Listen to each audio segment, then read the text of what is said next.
കഷ്ടപ്പെടുകയും ജോലി ചെയ്യുകയും കച്ചവടം ചെയ്യുകയും അതിൽ നിന്ന് കിട്ടുന്ന വരുമാനം ഒരു ബുദ്ധിമുട്ടും കൂടാതെ നമ്മുടെ രാജ്യത്തിലേക്ക് അയക്കുകയും ചെയ്യുന്നു.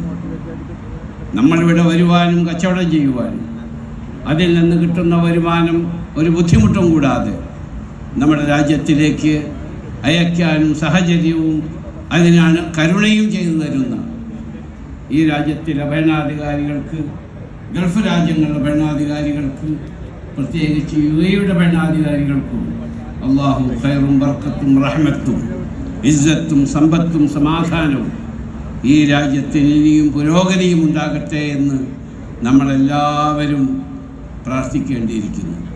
കാരണം ഈ ഗൾഫിൽ ഉണ്ടായിരുന്നില്ല എങ്കിൽ നമ്മളെല്ലാവരും, ഞാൻ അടക്കമുള്ളവർ ഇവിടെ വന്നില്ലായിരുന്നുവെങ്കിൽ ഇവിടെ നിന്ന് നമ്മളുടെ ജീവിത മാർഗം കിട്ടിയില്ലായിരുന്നുവെങ്കിൽ ഇന്ന് കേരളത്തിൽ എത്രയോ വീടുകളിൽ ബുദ്ധിമുട്ടുണ്ടാകുമായിരുന്നു, പുക ഉണ്ടാകുമായിരുന്നില്ല.